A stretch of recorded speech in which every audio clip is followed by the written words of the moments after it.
시간에는 죄인인 우리를 하나님은 구원하시고 반드시 훈련시킨다는 말씀을 드렸습니다. 오늘은 그럼 어떤 일들이 사실 일어나는가 하는 것하고 실제로 신앙 승리를 하기 위해서는 내가 어떻게 해야 되는가 하는 것을 한번 생각해 보겠습니다. 하나님께서는 우리 인간의 죄의 문제를 해결해 주시려고 예수님을 보내주셨어요. 그리고 또 우리가 각자의 신앙생활의 승리를 위해서 성령님을 보내주셨다는 것을 꼭 기억하시기 바랍니다. 그래서 우리가 정말 내가 마음으로 예수를 믿고 내가 거듭나게 되면 지금까지 내가 한 번도 맛보지 못한 큰 기쁨과 감격에 반드시 이렇게 사로잡히게 되어 있습니다. 사실은 이 세상이나 내 주위 사람은 아무도 변한 것은 없어요. 그럼에도 불구하고 이 거듭난 사람에게는 모든 것이 다 변한 것처럼 이렇게 느껴집니다. 그래서 흔히 그런 이야기를 많이 하죠. 예수 믿고 바로 나서 너무 기뻐서 밖에 나가니까 막 꽃들도 자기 보고 웃고 막 나무잎도 막 춤을 추고 그건 사실이에요. 그렇게 내가 느껴진다 이런 이야기죠. 그 변한 건 아니지만 그건 정말로 내가 영원히 지옥 가야 될 사람이 영원한 천국을 가서 영원히 산다는 것이 마음으로 믿어지는데 그런 감격이 없을 수가 없겠죠. 반드시 그것이 있습니다. 그 사실 생각해보면은 예를 들어서 어떤 사람이 아주 심한 병에 걸려가지고 몇 년간을 매일같이 아픔 속에서 고통 가운데 있다가 그 사람이 어느 좋은 의사를 만나거나 약을 만나서 그 병이 나았어요. 해방을 받았어요. 그 얼마나 기쁘겠습니까? 얼마나 감격하겠습니까? 이 몸이 병이 나은 것도 우리가 그렇게 기쁨과 감격이 가져오는데 실제로 내가 지옥 갈 내가 천국 간다는 것이 이 마음에 정말 믿어지면은 정말 놀라운 기쁨과 감격이 있고 반드시 변화가 일어난다 이런 이야기입니다. 그런데 예수를 믿어도 덤덤한 사람이 있잖아요. 사실은 정말 그 기쁨이 별로 감격도 없고 기쁨도 없고 그것은 왜 그런가 하면은 예를 들어 병이 걸렸어도 우리가 감기나 이런 게 걸리면은 그렇게 고통스럽지 않거든요. 그거 나으면은 좋지만은 그렇다고 막 춤추면서 감기할 정도는 아니잖아요. 감기 나았다고. 그거하고 똑같다는 겁니다. 실제로는 내가 얼마나 죄인임을 깨달지 못하고 또 그 죄가 정말 우리를 지옥까지 끌고 가서 영원히 고통을 주는 것이 된다는 것이 그 깨달음과 그것이 실감하지 못하면은 구원받아도 감격이 없어요. 솔직하게 무슨 말인지 아시겠습니까? 그래서 이 감격이 없는 거예요. 그런데 그래서 이제 예수님도 이렇게 말씀하셨습니다. 누가복음 5장 31절 32절 보면은 예수께서 대답하여 가라사대 건강한 자에게는 의원이 쓸데가 없고 병든 자에게라야 쓸데 있느니라. 자, 내가 의인을 불러러 온 것이 아니요 죄인을 불러 회개시키러 왔노라. 아멘. 그러니까 내가 진짜 죄인이라고 생각한 사람은 병든 자가 의사를 필요하듯이 정말 예수님을 필요로 하는데 내가 별로 죄가 없다 생각하면은 예수님이 그만큼 간절하지 않다 그 뜻입니다. 그렇겠죠. 그래서 우리가 정말 내가 마음으로 또 예수님을 믿게 되는 이 과정을 보면은 먼저는 내가 정말 마음으로 죄인이 깨달아져야 됩니다. 그리고 그 죄 때문에 나는 죽은 다음에 반드시 심판을 받고 영원히 지옥에서 영원히 고통을 받아야만 된다는 것이 내가 이 마음에 믿어져야 되는 거예요. 사실은 이거는 사람의 힘으로 될 수 있는 건 아닙니다. 그래서 죄인인 걸 깨달는 것도 하나님의 얼마나 큰 은혜인지 모른다 이런 얘기죠. 그래서 그렇게 해서 내가 예수 믿고 구원을 받는 사람은 예수님이 발로 차도 안 나가요. 교회를. 무슨 말인지 아시겠습니까? 절대로 예수님을 떨어질 수 없는 거예요. 왜? 예수님 안에 영원한 생명이 있는데. 그런데 우리가 예수님을 믿게 되는 과정도 여러 사람들이 있습니다. 내가 병이 들려서 정말 예수님께 기도해서 나아서 믿는 사람, 또 우리가 어떤 큰 문제가 있는데 해결돼서 예수 믿고 기적을 체험해서 믿고, 내가 큰 마음의 슬픔과 아픔이 있는데 이 내 마음 평강을 얻어서 예수를 믿고, 우리가 처음에는 다 그렇게 믿을 수가 있습니다. 그러나 우리가 최종적으로는 내가 마음으로부터 내가 죄인인 걸 깨닫고, 예수님은 나를 이 죄에서 구원해 주시고 영생을 주셨다는 것이, 이것이 믿어져야 된다는 것이죠. 그것이 안 믿어지게 되면은 우리의 믿음은 예수님을 떠날 수 있는 그런 위험성이 있게 된다는 것입니다. 예를 들어서 내가 큰 기적을 체험해서 예수님을 믿었다. 그렇게 되면은 만일에 그 예수님 믿고 나서 믿는 것 때문에 고난이나 시련이나 박해나 이런 것이 계속되면은 예수님 떠날 수가 있어요. 그렇잖아요. 내가 예수 믿고 왜니 그걸 당해야 되지? 그렇죠? 그리고는 또 다른 큰 문제가 왔어요. 그때는 아무리 기도를 해도 기적이 안 일어났어요. 그럼 또 떠날 수가 있다, 이런 이야기입니다. 그렇기 때문에 우리는 반드시 예수님을 믿을 때 내가 죄인에서 구원받아서 영생을 얻었다, 여기에 우리의 믿음의 근거가 꼭 있기를 예수님 이름으로 축복합니다. 우리가 이 오병이어의 기적을 체험한 군중들을 보면 잘 알 수가 있어요. 그들은 정말 놀라운 기적을 체험했어요. 병도 나았을 뿐만 아니라 예수님이 물고기 2마리, 방 5개로 그곳에 근 2만 명이나 모인 사람들을 다 먹이고 12왕지를 남기는 기적을 베풀었어요. 다들 예수님을 왕을 삼으려고 이렇게 했어요. 그런데 그 다음 계속되는 예수님 말씀 때문에 다 시험 들어가지고는 다 떠나버리는 거예요. 다. 그때 예수님이 제자들에게도 물어봅니다. 자, 요한복음 6장 66절 67절. 이러므로 제자 중에 많이 물러가고 다시는 그와 함께 다니지 아니하더라. 예수께서 12제자에게 이르시되 너희도 가려느냐. 그 떠나는 군중을 예수님 말리지 않습니다. 깨달지 못할 때는 아무리 붙들어도 소용이 없어요. 사실은 그 12제자 보고 너희도 가려느냐 하니까 베드로가 참 유명한 이야기랍니다. 시몬 베드로가 대답하되 주여 영생의 말씀이 계시오매 우리가 누구에게로 가오리이까. 아멘. 그래서 우리가 예수를 믿고 내 죄의 사함을 받고 영생을 얻는다, 여기에 내 믿음이 있는 사람은 발로 차도 안 나간다니까요. 이해가 되십니까? 영생이 여기 있는데 누구한테 갑니까 우리가? 아멘.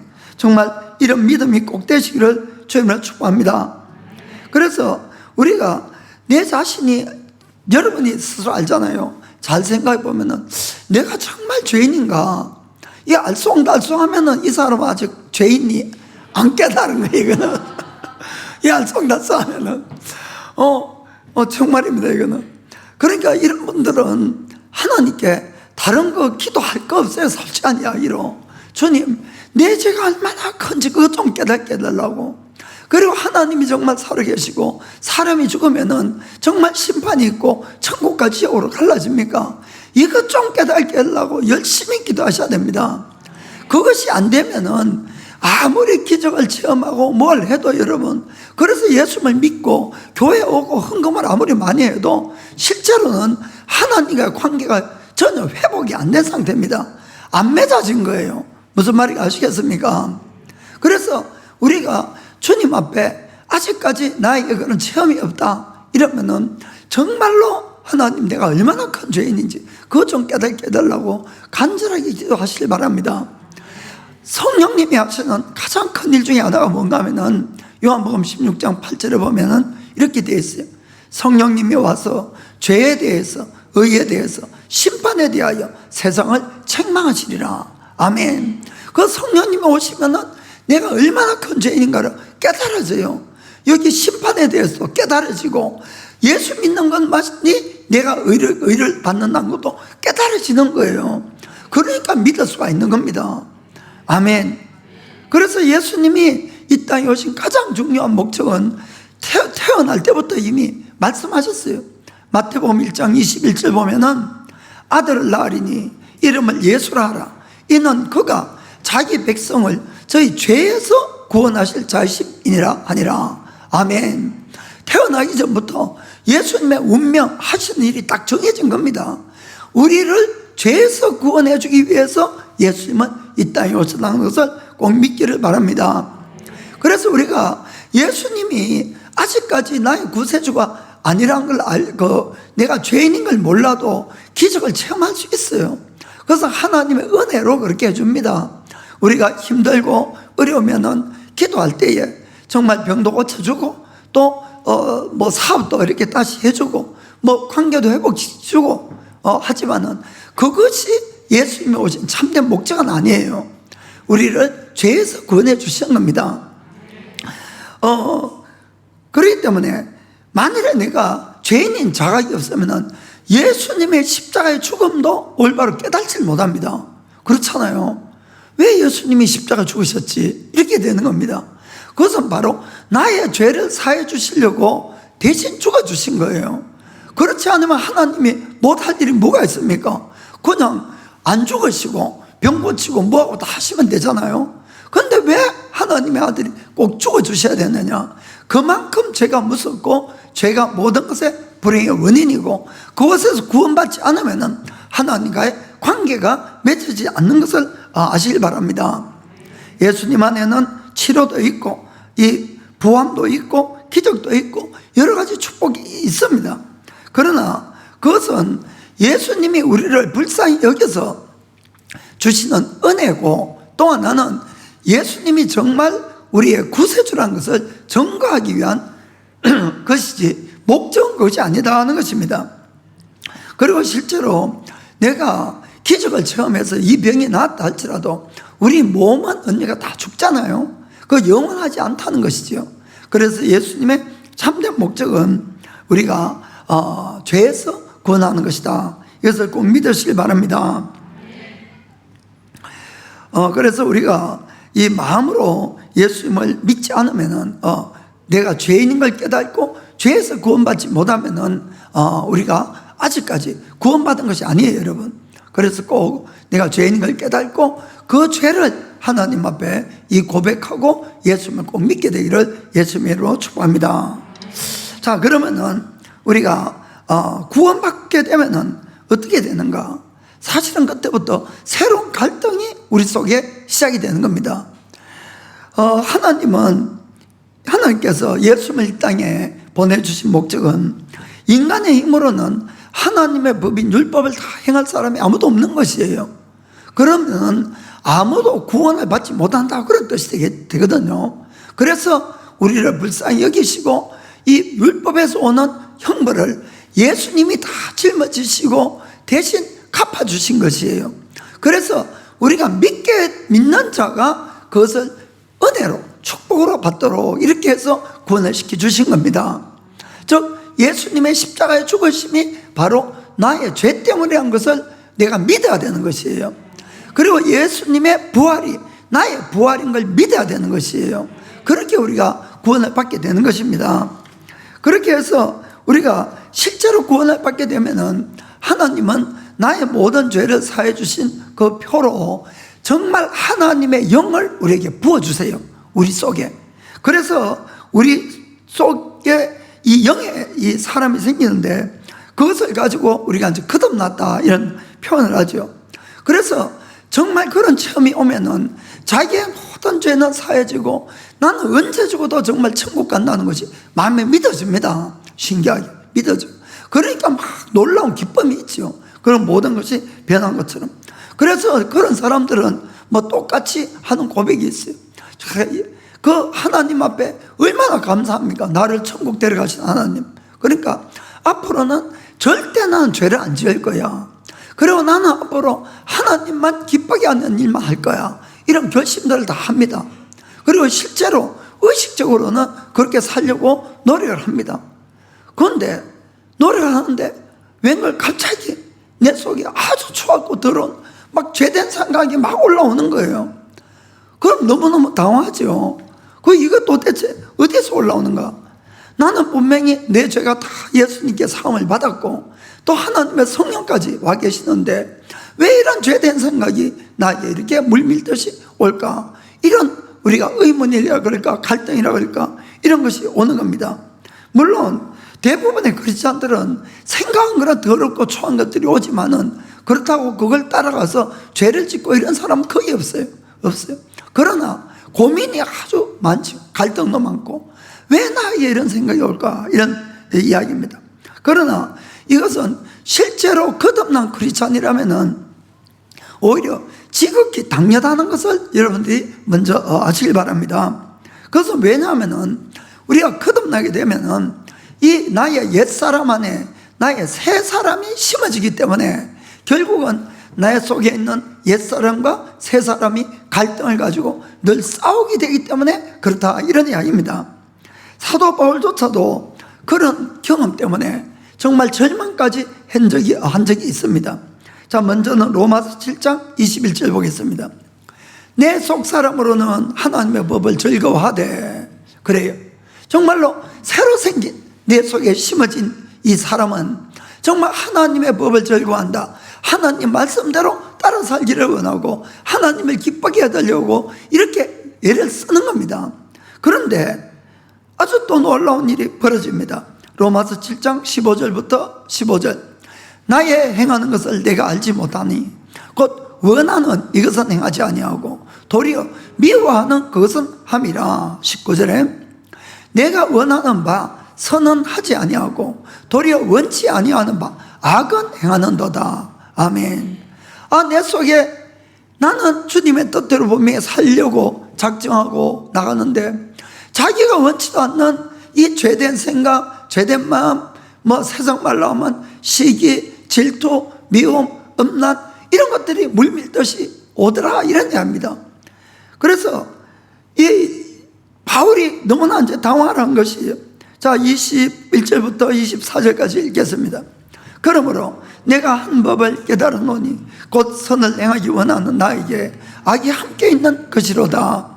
내 속사람으로는 하나님의 법을 즐거워하되 내 지체 속에 한 다른 법이 내 마음에 붙어서 내 지체 속에 있는 죄의 법 아래로 나를 사로잡아 오는 것을 보는도다. 24절 오라 나는 공고한 사람이로다. 이 사망의 몸에서 누가 나를 건져내라. 아멘. 25절 중간부터 보겠습니다. 그런즉 내 자신이 마음으로는 하나님의 법을, 육신으로는 죄의 법을 섬기노라. 아멘. 내 마음에는 하나님 따라 살기를 원하는데 끊임없이 죄된 생각이 물밀듯이 오더라, 이런 이야기입니다. 사실 여러분, 이것은 사도 바울이 이 고백을 썼습니다. 그분은 정말 신약성경의 반을 이상을 기록한 대사도였어. 그런 분조차도 이런 갈등과 고민이 있었다면 그런 생각이 우리 속에 오는 것은 어떤 면에는 지극히 당연하다, 이런 이야기입니다.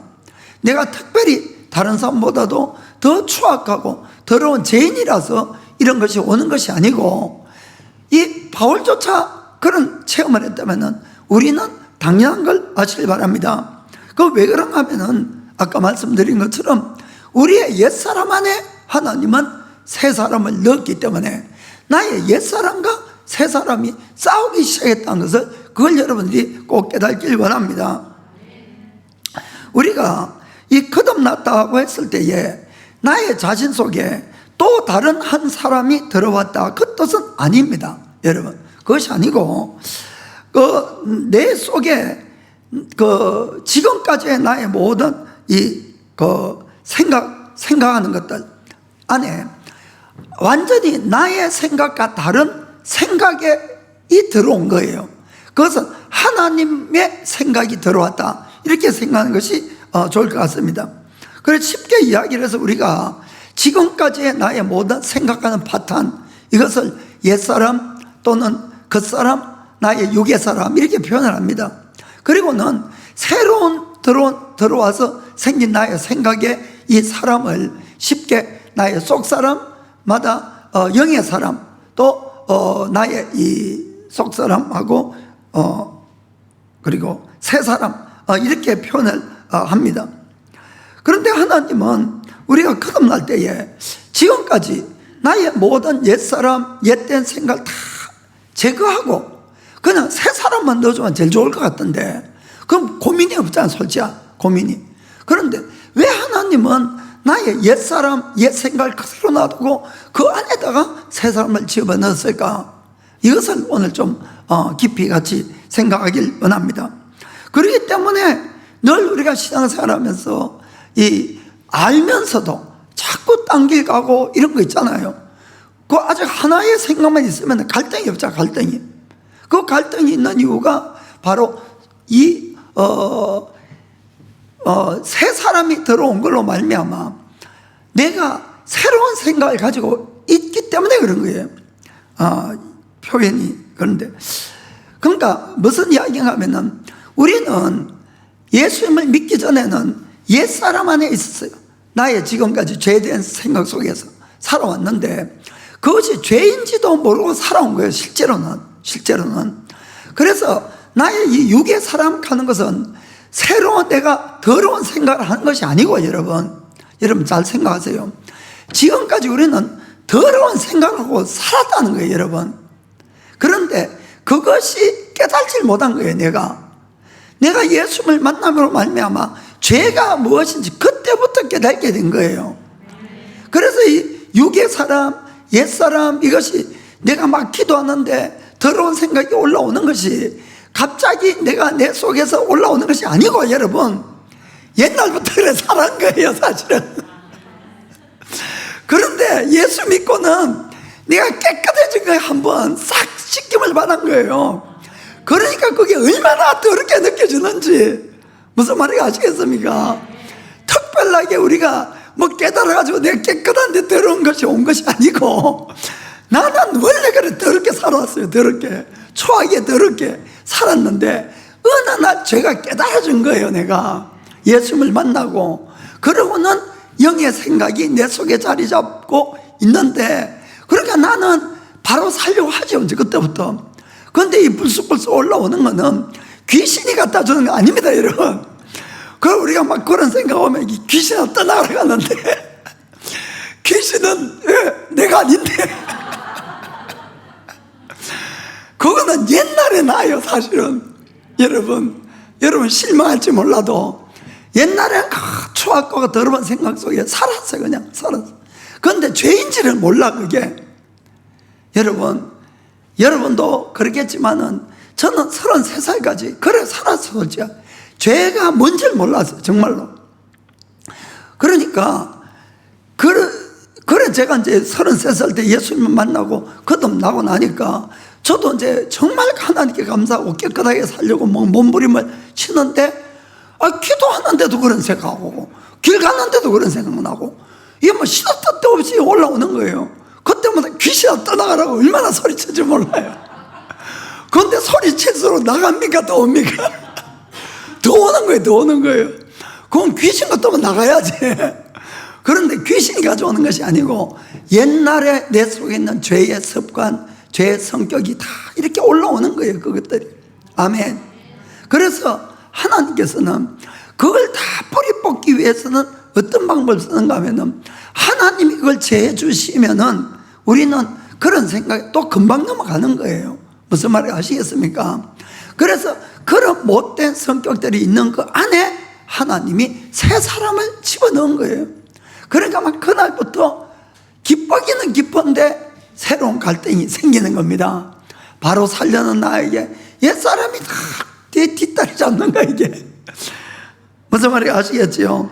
그래 결국은 신앙생활은 원인은 물론 외부에서 와요. 뭐 사람이 깐짝깐짝거리고, 그리고 뭐 환경이 어려워지고, 그러나 결론적으로는 나의 속사람과 나의 겉사람, 나의 옛사람과 새사람의 싸움이 되는 겁니다.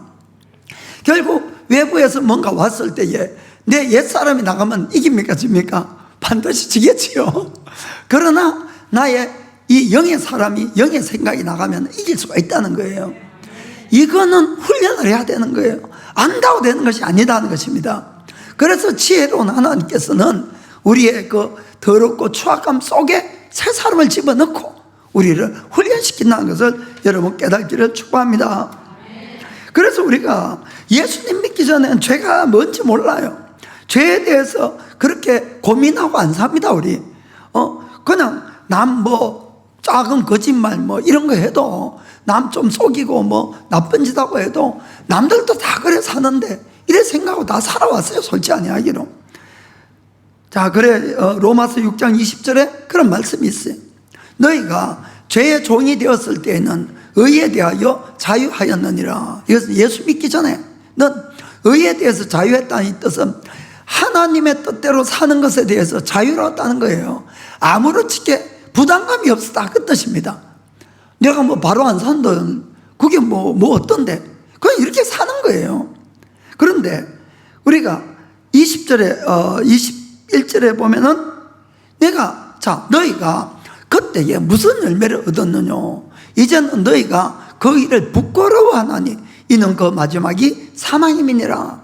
이 뜻은 내가 예수님을 딱 믿고 나니까 그것이 죄라는 것을 깨닫게 된 거예요. 그리고는 그때 한 일들 생각해 보면은 부끄러워 안 부끄러워요? 부끄러워야 돼요, 여러분. 얼굴도 못 들 정도로. 그리고 그게 바로 거듭난 표예요. 따지고 보면은 내가 왜 그때 그런 일을 했지, 그런 짓을 했지, 내가 왜 그래 관용을 못 베풀었지, 이런 것들이 부끄러워져야 된다, 이런 얘기입니다. 그리고 그때는 무슨 열매를 맺었냐, 아무 열매가 없으니까 내가 생각해봐도 그래 살다가 지옥밖에 못 간다는 거예요. 그 마지막이 사망이니라. 아멘. 무슨 말인지 아시겠지요? 그러니까 내가 거듭난 사람은 내가 죄인이라서 거듭났을 뿐만 아니고 죄에 대해서 민감해지고 죄가 뭔지를 깨닫게 되는 것이에요. 그러니까 죄를 이제 안 짓게 되는 거죠, 점점. 그렇죠? 그러면 어떻게 변합니까? 22절 보니까 그러나 이제는 너희가 죄에게서 해방되고 하나님께 종이 되어서 거룩함에 이르는 열매를 얻었으니 이 마지막은 영생이라. 아멘. 내 영이 아는 거예요. 바른 길이 뭐고 하나님은 거룩하게 살기를 원하고 그 길을 가면은 영생이 일어나는 것도 우리가 알게 된다, 그런 이야기입니다. 그래서 우리가 예수 믿고 진짜 믿게 되면은 내가 바로 살아야 된다는 걸 알아요. 내 영이 이미 알고 바로 살려고 애를 쓰는데 이게 쉽지 않다, 이런 이야기입니다. 정말 늘 바로 살려고 하는데 누가 뒷다리를 잡아요? 나의 옛사람이 뒷다리를 꼭 잡더라는 겁니다. 그 성경이 갈라디아서 5장 17절에 그렇게 말씀해요. 육체의 소욕은 성령을 거스리고 성령의 소욕은 육체를 거스리니 이 둘이 서로 대적함으로 너희의 원하는 것을 하지 못하게 하려 함이라. 아멘. 나의 속사람은 하나님 따라 살려고 몸부림치는데 그 사람은 끝까지 방해하고 또 그 사람이 죄로 뛰어나가려고 그러면 누가 막아요? 내 속사람이 붙드는 거예요. 죄 짓지 말으라고. 그러니까 이게 얼마나 피곤합니까? 내 속에서 이 싸움이 시작되는데. 그러면은 하나님은 왜 우리를 이렇게 구원을 이런 식으로 시킬까? 그것은 바로 하나님은 우리의 자유의지를 훈련하시는 하나님인 걸 아시길 바랍니다. 자, 하나님께서 우리를 구원하실 때에 우리의 육신의 생각 속에 하나님의 영을 부어주신 가장 중요한 목적은 바로 우리의 자유의지를 훈련하기 위함이다. 이게 무슨 말인가 하면 여러분, 하나님은 정말 우리 인간을 사랑했어요. 사랑하십니다. 어떤 피조물보다도 사랑하시고 존귀한 존재로 만들어서 피조물인 우리를 마지막에는 하나님의 자녀로 삼으시려는 거예요. 여러분, 피조물로서 이것보다 큰 축복이 어디에 있겠습니까? 한번 생각해 보세요. 우리는 피조물이에요, 피조물. 그런데 하나님의 자녀가 되게끔 하나님은 만드시려고 하는 겁니다. 그럼 우리가 그래서 우리를 하나님의 형상으로 만드셨어요. 하나님의 형상으로. 그렇게 되면은 내가 정말 하나님의 자녀가 되기 위해서는 어떻게 해야 되느냐? 나도 하나님을 내 마음으로 사랑하고 그분을 마음으로 신뢰하고 내가 순종해 가야 된다는 것입니다. 우리를 하나님의 자녀, 하나님으로 만들려는데 자유의지를 안 주면 안 되겠죠. 하나님인데 무슨 말인지 아시겠습니까?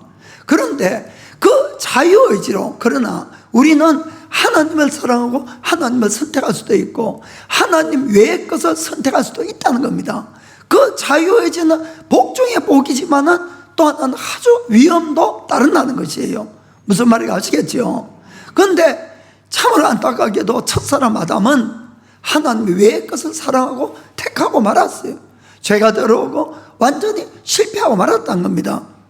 그 후에 하나님께서는 예수님 믿고 구원되는 우리에게는 무엇을 할 때마다 우리는 사실은 일어날 때마다 육이 딱 반응을 합니다. 실제로는 근데 그때마다 성령을 부어주시고 영의 생각이 딱 맞도록 이렇게 만드셨다는 것이에요. 이해가 되십니까? 그래서 그때마다 우리가 육의 생각은 안 되지, 하나님의 영의 생각을 붙들어야지, 이것을 계속 훈련시켜야 하는 거예요. 누구를? 내 속에 있는 자유의지를. 아멘. 그래서 이것도 하나님이 우리를 곤란하게 하려는 것이 아니고 정말 하나님의 자녀로서의 축복을 주기 위해서 하나님이 그렇게 만드셨다는 것을 여러분 꼭 깨닫기를 축복합니다. 그래서 우리는 매일같이 하루에도 몇 번씩 몇십 번씩 고민을 합니다. 이걸 택할까 저걸 택할까. 무슨 말인가 아시겠죠? 그러니까 그 하나하나의 선택이 사실 나의 일생과 영생을 좌우해간다는 것을 믿길 축복합니다. 그리고 이 선택만큼은 하나님이나 부모라도 다른 사람이 해줄 수가 없어요. 이것만큼은 본인이 해야 돼요. 본인이. 각각의 자유의지가 있으니까. 이해가 됩니까? 물론 주위 사람들이나 하나님께서 도움을 주거나 조언을 줄 수가 있어요. 얼마든지. 그렇더라도 최종적으로는 내가 선택을 하는 겁니다.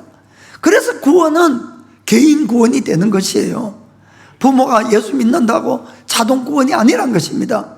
그 자녀들도 반드시 예수님을 자기의 왕으로 주인으로 모시고 따라가야만이 구원을 받을 수가 있는 것이 됩니다.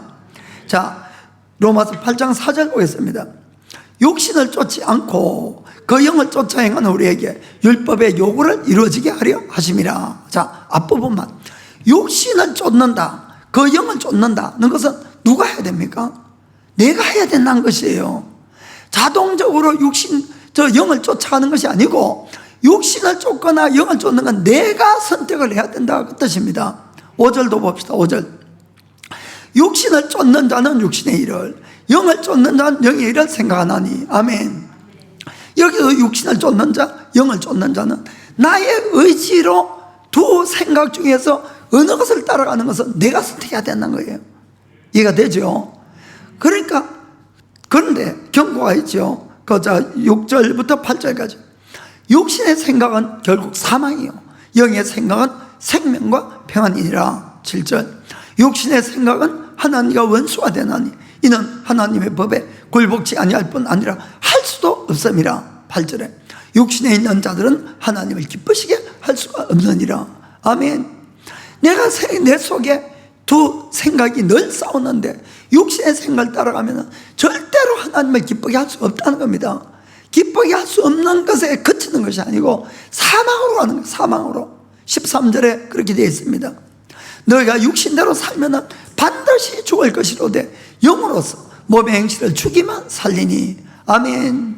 이것은 안 믿는 자에게 이야기한 것이 아니고 믿는 자이기 때문에 그 사람의 영으로 육신의 몸의 행실을 죽일 수가 있다는 겁니다. 아멘.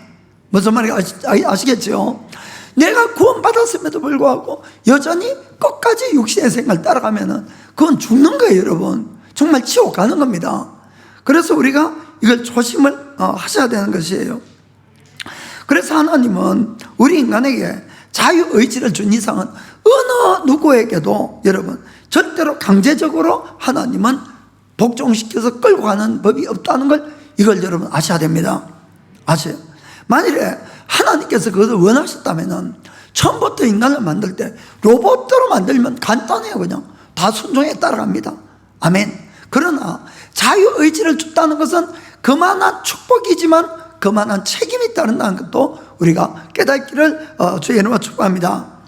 그래서 하나님은 자유의지를 주시고 우리 인간이 마음껏 내가 선택하고 싶은 걸 선택하도록 놔두시는 거예요. 물론 사랑을 안 하는 뜻은 아닙니다. 놔두시지만은 여러분, 제가 분명히 말씀드립니다. 최종적으로는 그 많은 사람 중에서 하나님만을 사랑하고 하나님만을 신뢰하고 주님만을 따라하는 자만 딱 모아서 천국 데리고 갑니다. 여러분, 이건 분명한 사실이에요. 우리는 늘 내 입장에서 생각해서 그래도 구원시켜주겠지. 여러분, 아니에요. 여러분과 잘 아시길 바랍니다. 하나님과 우리 인간관계를 아주 잘 설명해주는 구절이 바로 탕자의 비유입니다. 지난 시간에도 양 목사가 그 설교에서 아주 은혜도 많이 받았는데 오늘도 잠깐 말씀드릴게요. 아버지는 하나님의 역할이죠. 하나님입니다. 그리고 그 장남, 차남이 있는데 그 인간의 이제 타입이에요. 그거는 이 차남이 가출할 때에 아버지는 알았겠습니까? 몰랐겠습니까? 이 아들이 나가면은 본매에 돈 다 쓰고 지질이 고생하고 막 죽을 거 되는 걸 알았어요. 알았지만은 그의 의사를 존중해 줍니다. 우리는 읽으면서 아니 뭐 이런 아버지가 있어. 솔직히 제일 처음에 저는 읽을 때 좀 그런 생각했어요. 아니 돈 달라고 한다고, 그것도 유산 달라고. 아니 사람이 죽어도 유산 이야기하기 어려운데 멀쩡히 살아있는 아버지한테 너 아버지 죽고 나면 나한테 올 유산 달라고 그런 말 할 수 있어요? 뭐 이런 괘씸한 것이 있어. 그런데 이 아버지가 얼마나 바보면은 그 유산까지 다 챙겨줘가지고 보내는 거예요. 전 제일 처음에 그게 이해가 좀 안 됐어요, 사실은. 그러나 이제는 분명히 압니다. 하나님은 우리 인간의 자유의지를 줬기 때문에 우리가 하고 싶은 걸 안 말려요. 무슨 말인지 아시겠습니까? 처음부터 만약에 말릴 것 같으면은 에덴 동산에서 선악과를 따먹으면은 인류가 지금부터 지질이 고생하는 거 하나님 알겠어요? 모르겠어요? 다 하세요. 그럼에도 불구하고 그 선악과를 따먹을 때 그것을 말리지 않았다 그 뜻입니다. 이게 바로 자유의지를 주고 우리가 선택할 수 있는 권리가 있다는 것입니다. 이해가 되십니까? 그래서 이 아들은 지가 하고 싶은 대로 다 챙겨서 나갔어요. 나가가지고는 어떻게 됩니까? 그런데 이제 이거 오해하지 말아야 될 것은 이 아버지가 차남을 사랑하지 않았다거나 무관심해서 그런 건 절대로 아니에요. 아들이 돌아왔을 때 얼마나 아버지가 정말 모든 걸 다해서 사랑하고 받아줍니까? 그런 건 아닌 거예요. 그러나 우리가 알아야 될 것은 하나님이 우리에게 원하는 것이 뭐냐, 이것을 생각할 필요가 있습니다. 우리가 몸만 하나님과 함께 있거나 또 형식적으로 효도하는 그런 것을 하나님은 절대로 바라지 않는다는 것이에요. 우리의 마음을 바란다는 것입니다. 우리가 교회와 앉았다고 하나님 기뻐하는 것이 아니고 내 마음이 정말 하나님을 사랑하고 신뢰하고 하나님께 가 있는 걸 기뻐하시는 거예요. 그러니까 신령과 진정으로 예배를 드리라. 그 예배만 주님 받으시는 겁니다. 아멘. 그러니까 이 아들이 아버지가 있어도 마음은 아버지한테 없는 거예요. 그런 아들이 밖에 간다 그러니까 그것도 허락하시단다 이런 이야기입니다. 이해가 되십니까? 그러니까 나갈 때도 말리지 않았어.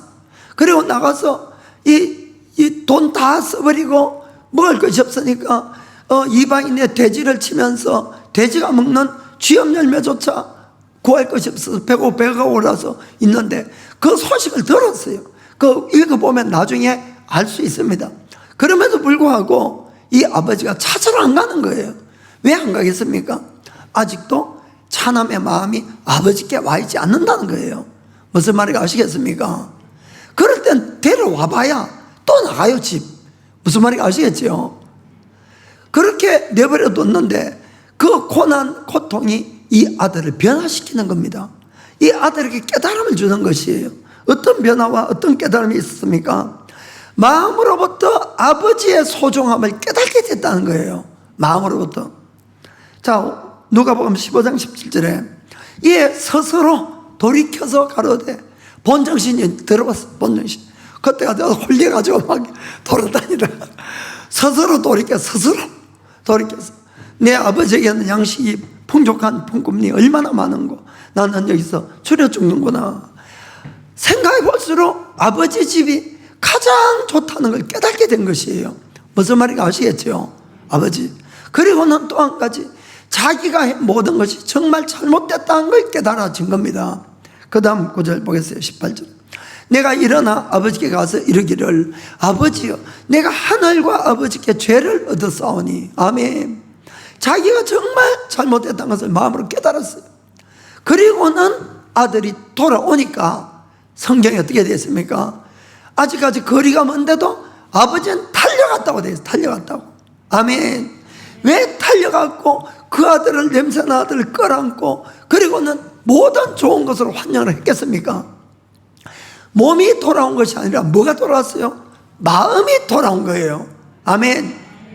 그러니까 하나님과 우리의 관계를 맺는 모든 것은 바로 이 이야기하고 똑같은 거예요, 여러분. 그냥 몸만 내가 이 교회에 왔다고 마음은 늘 밖에 가 있는데 그것이 아니고 마음이 늘 어디에 있더라도 하나님께 있는 하나님의 자녀를 원한다는 걸 믿으시기 바랍니다. 그것이 하나님과의 우리의 모든 관계고 또 하나님을 우리가 앞으로 사귀는데 어떻게 사귀어야 될 거냐 하는 것도 바로 거기에 있다는 것을 깨닫길 축복합니다.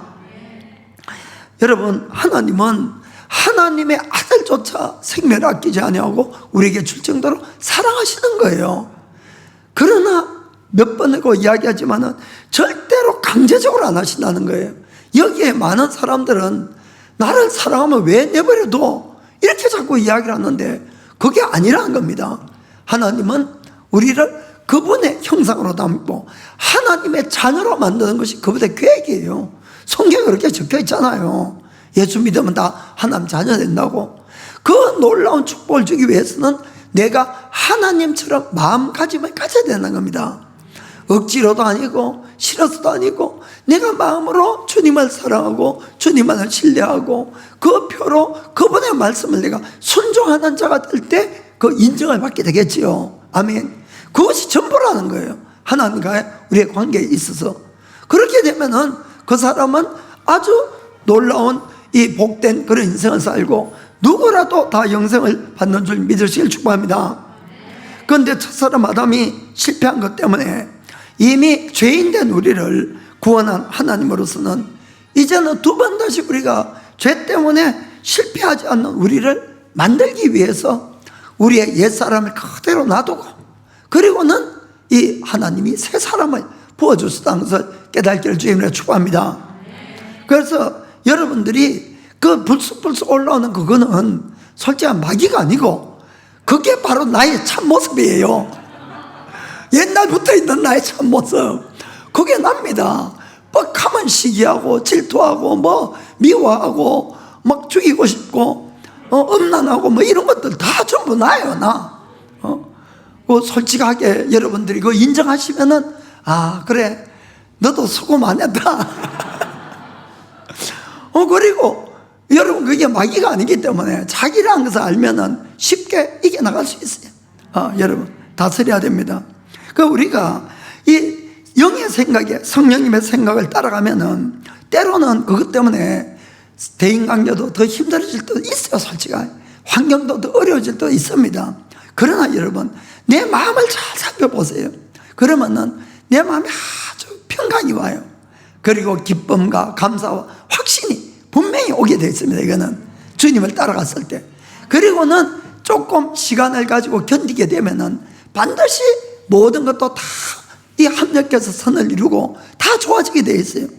그런데 우리가 그 육신의 생각을 따라가게 되면은 일시적으로는 내 육신의 욕망이 채워지기 때문에 그걸로 인한 만족이나 쾌락은 와요. 그러나 여러분 마음을 한번 살펴보시기 바랍니다. 금방 내 마음속에 불안, 두려움, 후회가 딱 찾아옵니다. 그리고는 구원의 확신까지도 점점 이렇게 흔들리게 되는 것이. 그리고 이 마지막에는 회개 안 하면은 점점 다 나빠져요. 다 나빠지게 됩니다. 이건 분명합니다.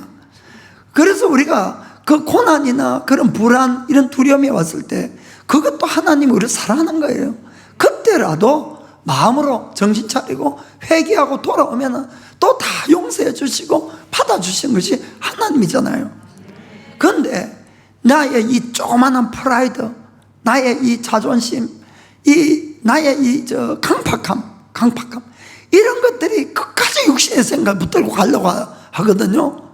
여러분 그 고집이 있으면 안 되는 거야. 하나님 앞에 거룩한 고집이 있어야 되지. 세상적인 육신의 고집은 진짜 아무 쓸모가 없는 거예요.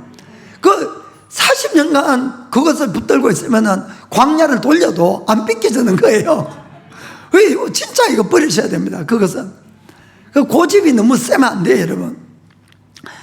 그러면은 여러분 내가 죄를 딱 짓게 되면 어떤 일이 있습니까? 하나님이 딱 나타나니까 숨어버리잖아요. 똑같은 현상이 일어나는 거예요. 하나님 앞에 얼굴 들기가 힘드니까 교회 가기도 싫고 성도들 만나기도 싫고 자꾸 이렇게 되는 거예요. 그러면 결국 어디에 가라는 소리예요? 하나님 떠나면 지옥밖에 더 가겠습니까? 그럼 마귀가 이제 그때부터 또 역사를 해서 막 끊임없이 끌고 가려고 그렇게 하겠죠. 그러니까 우리가 정말 조심하셔야 됩니다. 그래서 하나님께서는 우리를 훈련시키기 위해서 옛사람을 다 제거하고 새사람을 준 것이 아니고 옛사람이 있는데 새사람을 줬어요. 그래서 늘 이 두 가지가 대립해서 싸우게 하는 겁니다. 그리고 우리가 더러운 생각이 확 올라왔다고 너무 자기를 비하해서 절망적으로 생각할 것은 없습니다. 그러나 반드시 영의 생각으로 육의 생각을 이겨야 됩니다. 쫓아내야 되는 것이에요. 그렇게 하셔야 됩니다. 할 수가 있어요. 그거는 그냥 안 하려고 해서 가지. 그러니까 이것도 내 의지의 훈련이 된다는 겁니다. 우리가 만약에 진짜 육신의 생각도 따라가면은 또 죄짓고 불안해지고 정말 주님 피해버리고 싶고 이렇게 됩니다. 그래서 하나님은 오늘도 우리를 우리의 자유의지를 훈련시키고 계신다는 걸 깨닫기를 축복합니다. 그래서 우리가 어떤 경우에도 내가 하나님만을 신뢰할 것을 결심해야 됩니다. 결심. 그럼 하나님을 신뢰한다는 결심이 어떤 뜻인가 하면은 지금의 상황, 환경, 나의 이익보다도 언제나 하나님의 말씀을 선택해서 순종하는 거예요. 그게 바로 하나님을 확신하고 내가 신뢰하는 결심을 하는 것이 되는 겁니다. 그렇게 하면은 하나님은 살아계시기 때문에 반드시 말씀대로 우리를 지켜주시고 말씀대로 축복하신 걸 믿길 축복합니다. 여러분, 이 원리는 이 신약시대만 있는 것이 아닙니다. 여러분, 구약시대부터 일관해 온 하나님이 생명을 주기 위한 하나님의 원칙이 원리인 걸 아시길 바랍니다. 자, 신명기 30장 15절에 보라, 내가 오늘날 생명과 복과 사망과 화를 너희 앞에 두었나니. 왜 생명과 복만 주면 좋은데 사망과 화를 놔뒀을까요? 이렇게 놔두고 우리 보고 선택하라. 우리 보고. 그러나 하나님은 우리가 생명을 선택하기를 원하시는 겁니다. 그것이 19절에 적혀 있어요. 19절에 내가 오늘날 천지를 불러서 너희의 증거를 삼노라. 내가 생명과 사망과 복과 저주를 너희 앞에 두었으니 너와 너의 자손이 살기 위해서는 생명을 택하고. 아멘. 하나님이 원하면 우리의 멸망이 아닙니다. 여러분, 우리와 우리 자손이 대대로 복을 받기 위해서 생명을 택하라는 것입니다. 아멘. 자, 그런데 이것이 마음으로부터 하나님을 신뢰하면 생명을 택하는데, 만약에 우리가 마음으로부터 하나님을 신뢰하지 않게 되면 어떻게 되냐? 자기에게 위기나 손해나 박해나 또 육적인 어떤 유혹이 오게 되면 하나님의 말씀보다는 그때 상황에 맞는 걸 택해버린다는 겁니다. 그게 바로 육신의 생각에 따라하는 것이에요. 이것이 바로 이스라엘 왕, 이 초대 왕이었던 사울이 바로 그 죄를 범한 것입니다. 우리가 아는 것처럼 사울의 초기에는 아주 그가 겸손하고 또 좋은 시절이 있었어요. 그때 하나님도 아주 그가 경외하고 그런 삶을 살았습니다. 그런데 문제는 이 블레셋과의 전쟁이 일어났을 때, 위기가 닥쳤을 때 그의 본성이 나타났다는 것입니다. 이 병사들이 두려워해서 막 떠나버리니까 그 당시에는 하나님께 제사를 지내는 것은 제사장만 드릴 수 있도록 딱 정해져 있었어요. 그럼에도 불구하고 두려우니까 병사들이 떠난 걸 막기 위해서 자기가 재물을 가져와서 자기가 하나님께 제사를 드려버린 겁니다. 인간적으로는 이해가 됩니다. 우리가 읽어보면은 아이고, 나라도 그래 했을지 모르겠다 이런 생각이 들어요. 사실은 무슨 말인지 아시겠습니까? 그러나 그에 대한 것은 명백하게 그것은 위반이고 하나님은 그걸 금하고 있었던 겁니다. 아시겠습니까? 그래서 인간적으로 우리가 이해가 된다고 그것이 옳은 것이 아니란 걸 분명히 저는 말씀드리고 싶어요. 그것이야말로 바로 나의 육신의 생각을 따라간 것입니다. 그것이 얼마나 위험했던가 하면은 결국은 그의 인생을 보면 잘 알 수가 있어요. 그가 그 죄를 짓고 사무엘에게 지적을 받고 그가 정말 통해 자복을 하면은 그 죄는 씻김을 받습니다.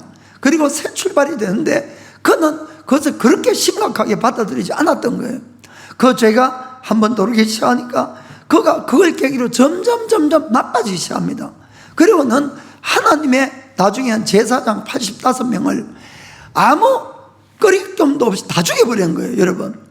하나님의 제사장을 죽인다는 것은 하나님을 대적하는 거예요, 여러분. 그럼에도 불구하고 그가 그 일을 행했다는 것입니다, 여러분. 그 모든 출발이 어디 있습니까?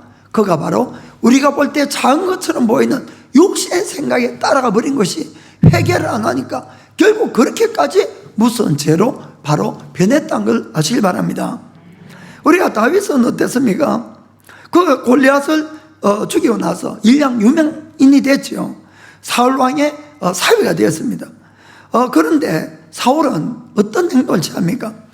이 다윗의 인기가 자기보다 높아지니까 사위인 다윗을 죽이려고 10년간이나 따라다니면서 죽이려고 애를 쓴 겁니다. 여러분, 그건 누가 보더라도 말도 안 되는 것이에요. 그런데 이 육신의 생각이 한번 딱 사로잡히게 돼서 죄를 짓고 회개하지 않으면 이것이 점점 커지면서 죄의 노예가 되어가지고 내가 안 되는 걸 알지만 벗어나지 못한다는 것이에요. 이게 아주 명백한 우리가 증거를 보여주는 겁니다. 죄가 없는 다윗은 물어볼 때는 장인이 자기를 죽이려고 그렇게 쫓아다니는 것이 이해가 안 됐을 뿐만 아니라 너무나 억울했던 거예요. 또 너무나 슬펐습니다.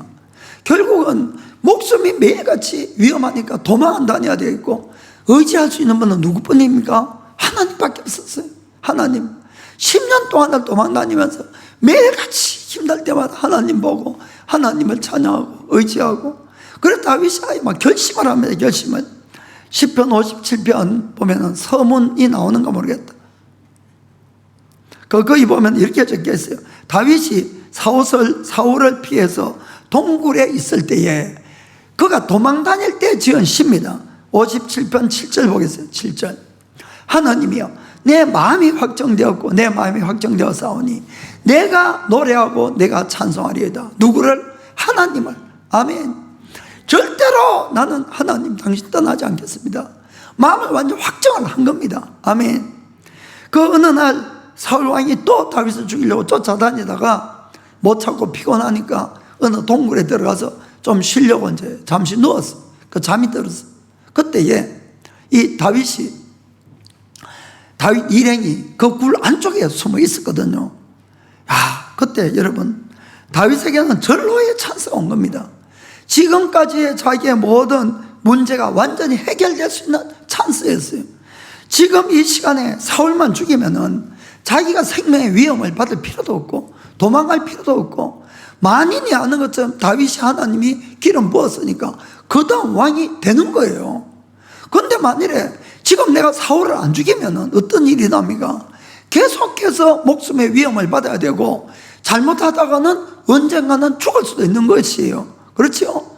안 죽어도 끝까지 도망을 다녀야 되는 그런 시대가 됩니다. 그러니까 다윗의 육신의 생각은 뭐라고 했습니까? 빨리 죽여, 빨리. 때는 이때야. 지금 안 죽이면 기회가 없어. 막 이렇게 외쳤겠죠. 그리고 성경 읽어보면은 다윗 주위에 있는 이 부하들도 내가 죽이겠다. 내가 그거 할 것도 없어. 한 번만 다 죽일 때리가 내가 죽이겠다. 이런 사람도 있었던 거예요, 사실은. 그런데 여러분, 그 육신의 생각이 거기에 올 때에 그 속에 있는 하나님의 영의 생각은 어떻겠습니까? 이렇게 이야기했을 것 같아요. 그가 사울이 너를 죽이려고 애썼다 할지라도 그는 하나님의 선택한 왕이다. 그를 죽인다는 것은 그를 선택한 하나님을 거역하는 거다. 그리고 너가 정말 나를 믿는다면 내가 모든 것을 바르게 심판한다도 믿어라. 그러니까 너의 생명과 사울의 생명을 나에게 맡겨라. 내가 반드시 바르게 심판해 줄게. 아멘. 이것이 바로 하나님의 말씀이고 또 하나님의 생각이었지요. 다윗은 참 놀랍습니다. 그 자기의 목숨이 걸렸는데 뭘 선택합니까? 영의 생각을 따라간다는 것이에요. 하나님의 말씀을 따라가는 겁니다. 이것이 바로 우리가 육신의 생각을 따라가지 않고 하나님을 따라가겠다고 작정한다는 것을 우리가 믿기를 주님으로 축복합니다. 그래서 맞아요. 나중에 결과적으로 보면은 이 그 후에 전쟁에 사울 일가가 멸망하고 다윗이 피를 흘리지 않고 왕이 되는 그런 역사가 있습니다. 사랑하는 성도 여러분, 정말로 하나님은 살아계시기 때문에 우리가 언제나 올라오는 나의 육신의 생각과 영의 생각에 어느 것을 우리가 붙들어야 되느냐, 그것이 매일매일의 승부고 그것이 내 인생을 결정하고 나 영생을 결정하게 된다는 것을 꼭 기억하시기를 예수님의 이름으로 축복합니다. 사실은 여기서 마치겠습니다만은 이거 가지고 안 돼요. 사실은 왜냐하면 결심 가지고도 안 되는 게 안 되고 성령 충만해야 되는데 이건 다음 시간에 할게요.